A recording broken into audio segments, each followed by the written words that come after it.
আসসালামু আলাইকুম বন্ধুরা। আমি ছোটবেলায় একটা সিনেমা দেখেছিলাম যেটাতে অদৃশ্য কিছু একটা বস্তু রাশিয়াতে হামলা করে সম্পূর্ণ রাশিয়া ধ্বংস করে দিয়েছিল। সিনেমাটার কাহিনী এবং নাম দুইটাই আমি ভুলে গিয়েছিলাম অনেক আগে, কিন্তু স্মৃতিতে কোথাও যেন সিনেমাটার বেশ কয়েকটা সিন আমার মনেই ছিল। তাই আবারও ইন্টারনেট ঘাটাঘাটি করে সেই সিনেমাটা আপনাদের মাঝে নিয়ে আজকে হাজির হলাম। তো চলুন বেশি কথা না বাড়িয়ে দেখে আসা যাক রাশিয়ার মতো সুপার পাওয়ারকে কোন ভয়ঙ্কর শক্তি ধ্বংস করে দিয়েছিল। গল্পের শুরুতে আমরা আমেরিকা থেকে রাশিয়ার উদ্দেশ্যে ছেড়ে যাওয়া একটা অ্যারোপ্লেন দেখতে পাই, যার ভেতরে স্যাম এবং মাইকেল নামের দুই বন্ধু রাশিয়াতে যাচ্ছিল একটা মিটিং অ্যাটেন্ড করার জন্য। আসলে এই দুই বন্ধু ছিল আমেরিকার দুজন সফটওয়্যার ইঞ্জিনিয়ার। তারা একটা সফটওয়্যার তৈরি করেছিল যেটা রাশিয়ার একটা কোম্পানির কাছে বিক্রি করার কথা ছিল। তো যাই হোক, প্লেনের ভেতরে কিছুক্ষণ থাকার পরে হঠাৎ করেই প্লেনের মাঝে বিদ্যুৎ বিভ্রাট ঘটে যায়। সবকিছু অন্ধকার হয়ে যায়, কিন্তু কিছুক্ষণ পরে সবকিছু ঠিক হয়ে গেলে পাইলট তাদেরকে জানায় যে চিন্তা করার কোনো কারণ নেই, তারা খুব বড়সড় একটা ইলেকট্রিক ওয়েভের সম্মুখীন হয়েছিল, কিন্তু এখন সবকিছু ঠিক আছে। তো যাই হোক, ফাইনালি সকাল হতে হতে দুই বন্ধু মস্কোতে পৌঁছে গিয়েছিল। তারা এখন মিটিং করার জন্য সেই অফিসে যাবার পথে নিজেদের সফটওয়্যার নিয়ে আলাপ আলোচনা করছিল, যেখানে তারা সম্পূর্ণ দুনিয়ার জন্য এমন একটা সফটওয়্যার তৈরি করেছিল যেটার মাধ্যমে অপরিচিত লোকজন কোনো অপরিচিত জায়গাতে গিয়েও খুব সহজেই বন্ধু খুঁজে নিতে পারত। তো এখন ফাইনালি তারা দুজন সেই অফিসের ভেতরে গেলে দেখতে পায় যে তাদের বিজনেস পার্টনার জেমি তাদের সাথে বেইমানি করে সেই সফটওয়্যারটা অলরেডি রাশিয়ানদের কাছে বিক্রি করে দিয়েছে। এই দুই বন্ধু অনেক চেষ্টা করেও জেমির কোনো কিছুই করতে পারে না। তারা দুজনেই হতাশ হয়ে একটা ক্লাবের ভেতরে চলে যায় এবং সেখানে ড্রিঙ্কস করতে করতে তাদের সাথে আবারও জেমির দেখা হয়ে যায়। জেমিকে দেখে রেগেমেগে স্যাম তাকে বেশ কিছু কথাও শুনিয়ে দেয়। আর তারপর তারা এই ক্লাবের ভেতরে দুজন আমেরিকান মেয়েকে দেখে তাদের সাথে গল্প করতে চলে যায়। এই মেয়ে দুটো ছিল এমিলি এবং তার বান্ধবী লায়লা। খুব সহজেই স্যাম এবং মাইকেল এই দুইজন মেয়ের সাথে বন্ধুত্ব করে ফেলে। আর তারা গল্প করতে করতে এক পর্যায়ে যখন একটা সেলফি তুলতে গিয়েছিল, ঠিক তখনই পুরো ক্লাবের বিদ্যুৎ সংযোগ বন্ধ হয়ে যায়। এক এক করে ক্লাবের ভেতরে থাকা সবাই যখন বাইরে বেরিয়ে এসেছিল, তখনই তারা অবাক হয়ে দেখতে পায় যে রাশিয়ার আকাশে প্রথমবারের মতো অরোরা দেখা যাচ্ছে। শুধু তাই নয়, কিছুক্ষণের মধ্যেই আকাশ থেকে উল্কাপাতের মতো হাজার হাজার আলোকিত বস্তু নিচে পড়তে থাকে। এই দৃশ্যটা সবাই অবাক হয়ে দেখছিল, কারণ এটা অনেক সুন্দর ছিল, কিন্তু কিছুক্ষণের মধ্যেই সেই আলোগুলো তাদের সামনে পড়ে হাওয়ায় মিলিয়ে যায়। সেখানে থাকা একজন পুলিশ অফিসার ধীরে ধীরে সেই অদৃশ্য বস্তুটার কাছে গিয়ে লাঠি দিয়ে সেটাকে স্পর্শ করার সাথে সাথে বস্তুটা সেই অফিসারকে একদম ছারখার করে ছাই বানিয়ে ফেলে। এটা দেখে উপস্থিত সবাই প্রচণ্ড ভয় পেয়ে চারিদিকে দৌড়াদৌড়ি শুরু করে দেয়। আর তখনই আমরা দেখতে পাই পুরো রাশিয়া জুড়ে এমন লক্ষ লক্ষ আলোকরশ্মি চারিদিকে ধ্বংসলীলা শুরু করে দিয়েছে। মুহূর্তের মধ্যেই সেই আলোকরশ্মিগুলো এক এক করে শত শত মানুষকে ছারখার করে দিচ্ছিল। এই সব কিছু দেখে কোনো রকমে স্যাম, মাইকেল, এমিলি এবং তার বান্ধবী এবং জেমি একটা আন্ডারগ্রাউন্ড ঘরের ভেতরে লুকিয়ে পড়ে। আর এই ঘরটা একটা রেস্টুরেন্টের স্টোর রুম ছিল বলে এখানে পর্যাপ্ত খাবারের ব্যবস্থাও ছিল, তাই তারা সবাই এখানে এক এক করে 7 দিন কাটিয়ে ফেলে। আর ততদিনে তাদের খাবারগুলো শেষ হয়ে গিয়েছিল, তাই তারা বুঝে যায় যে এখানে থাকলে তারা না খেয়ে মারা যাবে। আর তাছাড়াও সারা জীবন তো আর এখানে বন্দী হয়ে থাকা যাবে না। তাই সবাই মিলে আমেরিকান অ্যাম্বাসিতে যাবার সিদ্ধান্ত নেয়, কারণ সেখানে হয়তো তারা কোনো সাহায্য পেতেও পারে। তো যেই ভাবা সেই কাজ, তারা বেরিয়ে পড়ে আমেরিকান অ্যাম্বাসির উদ্দেশ্যে। কিন্তু অ্যাম্বাসি কোথায় ছিল তারা সেটা কেউ জানতোই না, তাই তারা শহরের একটা ম্যাপ খোঁজার চেষ্টা করছিল। এদিকে ম্যাপ খোঁজার জন্য তারা যখন শহরের রাস্তার ভেতরে নেমে আসে, তখনই আমরা দেখতে পাই পুরো শহর অলরেডি একটা ধ্বংসস্তূপে পরিণত হয়ে গিয়েছে। তারা 5 জন কোনো রকমের সামনে এগিয়ে যেতেই দেখতে পায় একজন বৃদ্ধ মহিলা তার ঘরের জানালাগুলো ইট সিমেন্ট দিয়ে বন্ধ করে দিচ্ছিল। তারা সেই মহিলার কাছে গিয়ে জিজ্ঞাসা করে যে আমেরিকান অ্যাম্বাসি কোন দিকে। মহিলাটা প্রথমে তাদেরকে বলে যে ওদিকে গিয়ে কোনো লাভ হবে না, সবকিছু ধ্বংস হয়ে গেছে, তোমরা ঘরের ভেতরেই লুকিয়ে পড়ো। কিন্তু তারা যখন আবারও অ্যাম্বাসির ব্যাপারে জিজ্ঞাসা করে তখন সেই মহিলা তাদেরকে সামনে এগিয়ে যেতে বলে। আর যথারীতি তারা বেশ কিছুক্ষণ সময় ধরে সামনে এগিয়ে গেলে দেখতে পায় এই শহরের সবথেকে বড় ব্রিজটা ধ্বংস হয়ে গেছে। তাই তারা আর কোনোভাবেই সামনে এগিয়ে যেতে পারছিল না, তাই তারা বাধ্য হয়ে আবারও পেছনের দিকে ফিরে আসে। কিন্তু এখন তারা আর ম্যাপ ছাড়া কোনো কিছুই চিনতে পারছিল না। আর সৌভাগ্যবশত তখনই তারা তাদের সামনে একটা পুলিশের পরিত্যক্ত গাড়ি দেখতে পায়।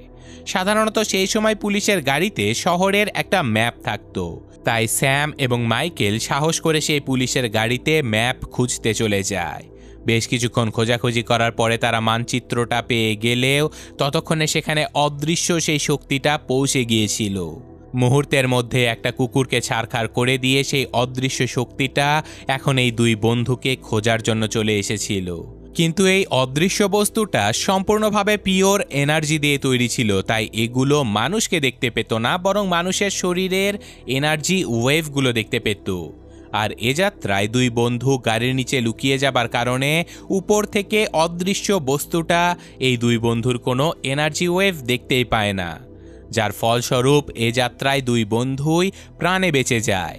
আর এরপর তারা দ্রুত একটা প্রাসাদের ভেতর দিয়ে এগিয়ে যেতে থাকলে সেখানে একটা বিশাল বড় প্যাসেঞ্জার প্লেন বিধ্বস্ত হয়ে পড়ে থাকতে দেখে।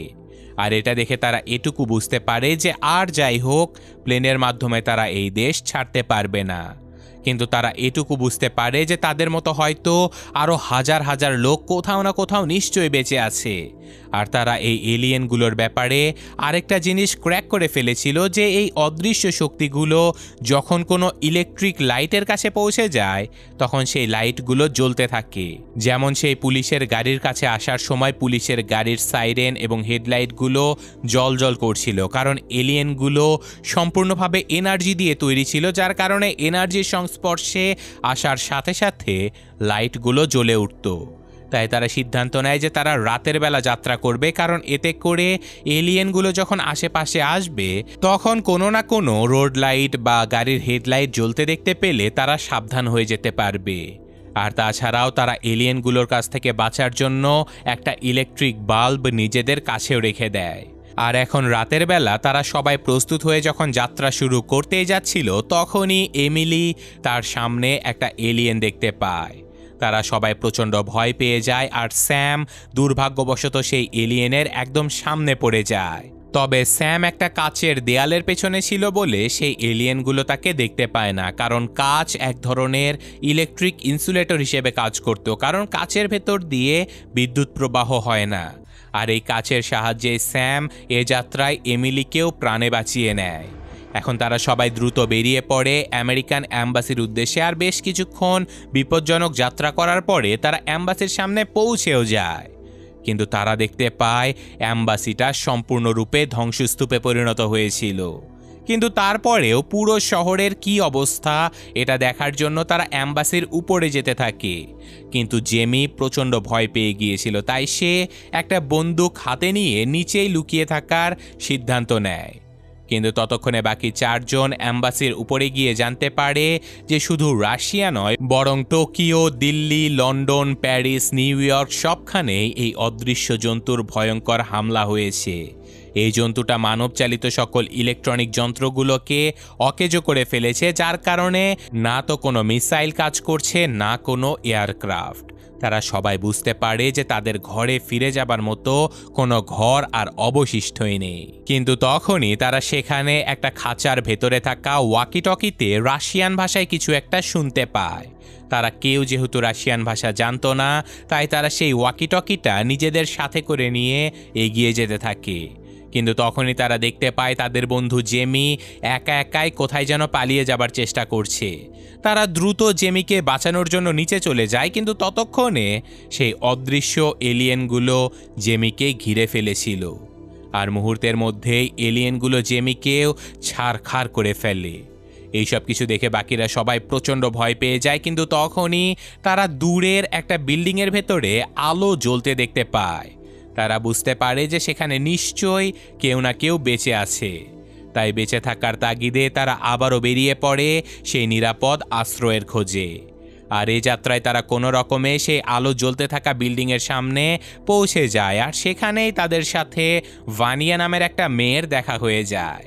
এই মেয়েটা তার বাবা মাকে হারিয়ে এই বিল্ডিংয়ে থাকা একজন ইলেকট্রিশিয়ানের সাথে বসবাস শুরু করে দিয়েছিল। ইলেকট্রিশিয়ান লোকটা তার সম্পূর্ণ ঘরের চারপাশে লোহার খাঁচার মতো তৈরি করে ঘরটাকে নিরাপদ করে ফেলেছিল। এই লোকটা আসলে নিজেই চাইতো যেন এই শহরে বেঁচে থাকা যে কোনো মানুষ যে কোনো সাহায্যের জন্য তার কাছে আসতে পারে, আর এজন্যই সে নিজের ঘরে সবসময় আলো জ্বালিয়ে রাখত। যাই হোক, এখানে ভানিয়া সেই ওয়াকিটকিতে রেকর্ড করা অডিওটা শুনেই বুঝতে পারে যে সেখানে আর্মির লোকজনেরা জানাচ্ছিল যে মস্কোভা নদীতে একটা নিউক্লিয়ার সাবমেরিন এখানে অবস্থানরত জীবিত মানুষদের অপেক্ষা করছে, যেটা আর মাত্র 6 ঘন্টা পরে আমেরিকার উদ্দেশ্যে রওনা দিয়ে দেবে। তাই যদি এখনও এই এলাকাতে কেউ জীবিত থাকে তাহলে তারা যেন দ্রুত সাবমেরিন অবধি পৌঁছে যায়। অর্থাৎ এখন তাদের জীবন বাঁচানোর জন্য হাতে মাত্র 6 ঘন্টা সময় ছিল। তো যাই হোক, এখন স্থানীয় সুপার শপ থেকে কিছু খাবার দাবার আনার জন্য ভানিয়া এমিলি এবং লায়লাকে নিয়ে বাইরে বেরিয়ে যায়। আর তখনই ঘরের ভেতরে সার্গেই নামের সেই ইলেকট্রিশিয়ান স্যাম এবং তার বন্ধুকে নিজের আবিষ্কৃত একটা মাইক্রোওয়েভ বন্দুক দেখায়, যে বন্দুকটা একসাথে ঘনীভূত মাইক্রোওয়েভ নির্দিষ্ট কোনো একটা জায়গায় ছুটতে পারত। আর সার্গেই এর মতে এই মাইক্রোওয়েভ যখন এনার্জি ওয়েভের সাথে সংঘর্ষে যাবে তখনই এনার্জি ওয়েভ নষ্ট হয়ে সেই এলিয়েনগুলোর এনার্জি শিল্ড ধ্বংস হয়ে যাবে। আর এই বন্দুকটাই এখন হতে পারে এই এলিয়েনগুলোকে ধ্বংস করার একমাত্র হাতিয়ার। এদিকে সুপার শপের ভেতরে থাকা মেয়েদের উপরে একটা এলিয়েন এসে হামলা করে দেয়। ভানিয়া এমিলিকে নিয়ে পালিয়ে যেতে সক্ষম হলেও এমিলির বান্ধবী আবারও সেই ঘরের ভেতরে ঢুকে পড়ে, কিন্তু সে দুর্ভাগ্যবশত ঘরের দরজাটা লাগাতেই পারে না, যার কারণে এলিয়েনটা ঘরের ভেতরে প্রবেশ করে। কিন্তু এ যাত্রায় সার্গেই তার মাইক্রোওয়েভ গানের মাধ্যমে এলিয়েনটাকে দুর্বল করে ফেলে, কিন্তু তাতে কোনোই লাভ হয় না, কারণ সেই দুর্বল এলিয়েনটাও এক এক করে সার্গেই এবং লায়লাকে ছারখার করে সেখানেই মেরে ফেলে। তবে বাকি কয়েকজন এ যাত্রায় সেখান থেকে পালিয়ে যাবার চেষ্টা করলে তাদের সামনে অস্ত্রে শস্ত্রে সজ্জিত কয়েকজন রাশিয়ান এসে হাজির হয়ে যায়। এই মানুষগুলো আসলে রাশিয়ান পুলিশ ছিল, যারা কিনা কোনো রকমে এলিয়েনগুলোর সাথে লড়াই করার চেষ্টা চালিয়ে যাচ্ছিল। আর তারা এ যাত্রায় একটা এলিয়েনের উপরে চতুর্দিক থেকে হামলা করে সেটাকে আহত করে সেখান থেকে তাড়িয়ে দেয়। তবে আহত এলিয়েনের শরীর থেকে একটা অংশ নিচে খসে পড়ে গিয়েছিল, আর সেটা আবার স্যাম খুব যত্ন করে নিজের কাছে রেখে দেয় পরবর্তীতে কোনো রিসার্চ করার জন্য।